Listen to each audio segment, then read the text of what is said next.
தருமபுரம் 27வது குருமகா சன்னிதானம் அவர்கள் குறித்து சமூக ஊடகங்களில் அவதூறாக பேசும் நபர்கள் மீது நடவடிக்கை எடுக்க வேண்டும் என டிஜிபி அலுவலகத்தில் இந்து கூட்டமைப்பு சார்பில் புகார் மனு அளிக்கப்பட்டுள்ளது. இந்து அதிரடிப்படை, சிவசேனா, இந்து பாதுகாப்பு அமைப்பு உள்ளிட்ட பல்வேறு இந்து அமைப்புகளின் கூட்டமைப்பு சார்பில் புகார் மனு அளிக்கப்பட்டது. தொடர்பாக கூட்டமைப்பு தலைவர் திரு வலசை ஜெயராமன் மற்றும் இந்து அதிரடிப்படை பொதுச் செயலாளர் ராஜகுரு செய்தியாளர்களிடம் கூறியதாக, அரசும் நினைக்கிறது, ஆள்பவரும் நினைக்கிறார்கள்.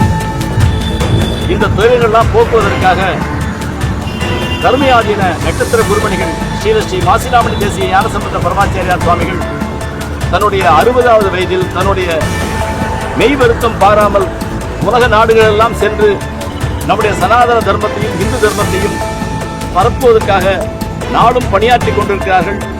100க்கும் மேற்பட்ட கல்வி சாலையை வைத்து, அன்னசாலைகளை வைத்து, மருத்துவ சாலைகளை வைத்து இன்றைக்கு அவர்கள் சமுதாயத்திற்கு நல்ல வண்ணம் பாடுபட்டுக் கொண்டிருக்கிறார்கள். அவர்களை கொச்சைப்படுத்துவதற்காக இந்த வாட்ஸ்அப், பேஸ்புக், ட்விட்டர் இதிலெல்லாம் பாஸ்கர் கௌசிகன் என்பவர் தரைக்குறைவாக ஒரு சன்னியாசியை, ஒரு சாதுவை, ஒரு மடாதிபதியை பேசுகிறார். அதை கண்டித்து எங்களுடைய இந்து தலைவர்கள் எல்லாம் ஒன்று கூடி இன்றைக்கு கண்டனங்களை தெரிவிப்பதற்காக ஒரு நிர்தேசங்கள் உள்ளது. ஐஜி அலுவலகத்திற்கு வந்திருக்கிறோம். இதனை தொடர்ந்து தலைமைச் செயலகத்தில் சென்று நாங்கள் இது சமமாக பாஸ்கர் கௌசியின் மீது புகார் கொடுக்க இருக்கின்றோம்.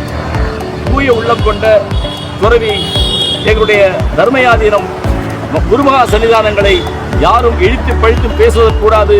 இது ஒரு பாடமாக இருக்க வேண்டும் என்பதற்காக கண்டிப்பதற்காக நம்முடைய இந்து அதிரடிப்படை தலைவர் திரு ராஜகுரு அவர்கள் தலைமையிலே இன்று ஒன்று கூடி இந்த கண்டன கடிதத்தை கொடுக்க இருக்கின்றோம். நன்றி, வணக்கம். வலசை ஜெயராமன், அமைப்பு இந்து இயக்கங்களின் கூட்டமைப்பு.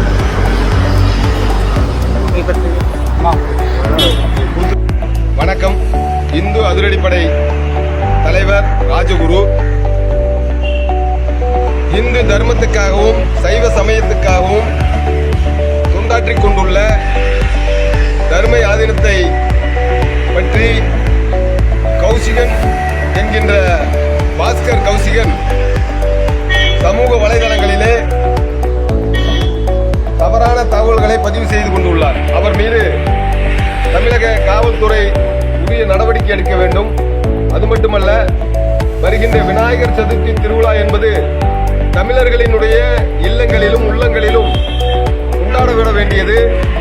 இந்து அறநிலையத்துறை கட்டுப்பாட்டில் உள்ள பல லட்சம் ஏக்கர் விவசாய நிலங்கள், பல திருக்கோயில்கள் அனைத்தும் அந்த விநாயகர் சதுர்த்தியை கொண்டாடுவதற்கு மக்கள் ஆவலாக உள்ள நேரத்தில் தமிழக இந்து அறநிலையத்துறை என்கின்ற ஒரு கட்டுப்பாட்டில் உள்ள கோயில்களில் வருகின்ற பக்தர்களுக்கு ஒரு அடி விநாயகர், அரை அடி விநாயகர் வழங்க வேண்டும் என்று இந்த இயக்கங்கள் ஒரு கோரிக்கையை தமிழக முதல்வருக்கு இன்று வைத்திருக்கிறோம்.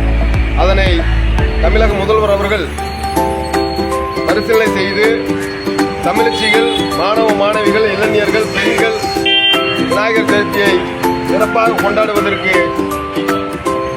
ஆவணம் செய்ய வேண்டும் என்று இந்த படை சார்பில் கேட்டுக்கொள்கிறோம். நன்றி, வணக்கம்.